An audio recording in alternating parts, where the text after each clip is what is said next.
I guess my theatrical journey started in the fields of Delano. Notice the actors with character signs around their necks, so it's clear who they are and what they want. What they wanted was more than just entertain the audience. The audience, poor Mexican farm workers, learned thanks to the actors in play that they have the right to unionize. El Teatro Campesino was formed by Luis Valdez, who helped Cesar Chavez unionize farm workers through the theater, a theater created out of the need to educate and inspire with music, comedia dell'arte, and large doses of Bertolt Brecht. This is the birth of Chicano theater.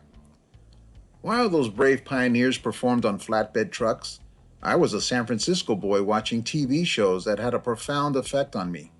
The Andy Griffith Show, Leave It to Beaver, Wild Wild West, Lost in Space, and F Troop. Silly shows performed by great character actors. The world changed when the Beatles invaded our bilingual living rooms. I went loco with the British invasion, and it changed how I saw and heard the world. The absurdity and smarts of Monty Python's Flying Circus was a major influence on my future comedy. While I was attending art school, the Americas were awakening and rising from 500 years of colonialism, and the Cold War was reignited. I went to Cuba to see the revolution firsthand. Chile, Nicaragua, and El Salvador were deep in bloody civil wars. The table was set for three bilingual urban Chicanos to emerge out of San Francisco's performance art and stand-up comedy scenes.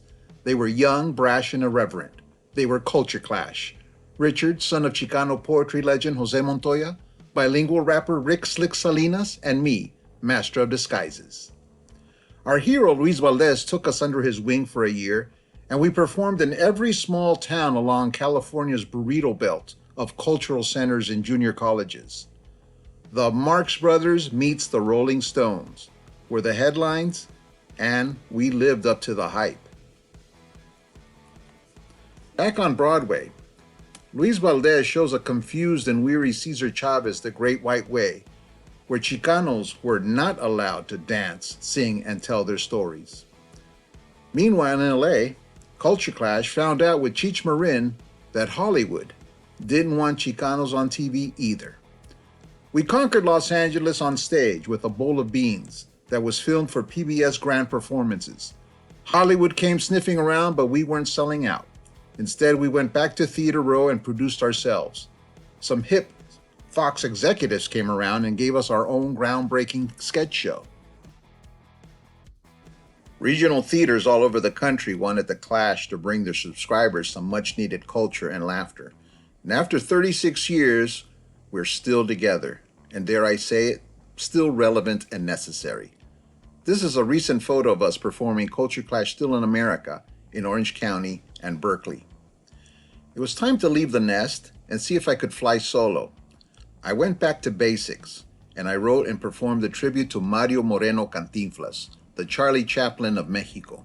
He spoke Spanish a mile a minute and danced a mean cumbia as his pants slipped down to his knees. While I was doing old school comedy, Richard wrote a Pulitzer-worthy drama called Water and Power, a dark Chicano drama about the City of Angels and civic corruption. It was our first dramatic piece together, and we even got some respect from the haters who said we couldn't do anything else but comedy. Our last collectively written play was our Los Angeles masterpiece called Chavez Ravine. The play is about eminent domain, the death of public housing, and the welcoming of the Brooklyn Dodgers to Los Angeles. This play attracted a large Chicano audience to the Mark Taper Forum, like Zoot Suit had done 20 years earlier. When I was 7 years old, I saw a photography book called The Private Life of Pablo Picasso by Douglas Duncan. I told my mom, when I grow up, I want to be like this old man. Well, I guess I did. A weekend with Pablo Picasso took me my whole life to write and perform. I have a hate-love relationship with Shakespeare. The language intimidates me, and it might as well be French. Once I understood what Will was saying, his universal story of family, country, and honor fascinated me. I adapted Henry IV into a post-gringo, post-apocalyptic Chicano version called El Henry. Remember the Occupy movement? Seems like ancient lefty history now. I wrote Steel Heaven in response to this well-intentioned movement without a leader. An American protester is killed by police and goes to heaven to be retrained by 60s bad boy Abby Hoffman. You remember Abby. In 2017, I was awarded a prestigious playwright in residence grant by the Mellon Foundation. This grant allowed me to just focus and write plays. My adaptation of Moliere's Imaginary Invalid was set in early California before the Gringo invasion. It was called Manifest Destinitis. Pixar Studios invited me to their Emeryville campus to check out rough sketches and ideas for a Dia de los Muertos film they were developing. While I was around the table, I said, "I can do voices, you know." And 2 months later, I voiced the twin uncles, Tio Oscar and Tio Felipe, for the Oscar-winning animated film Coco.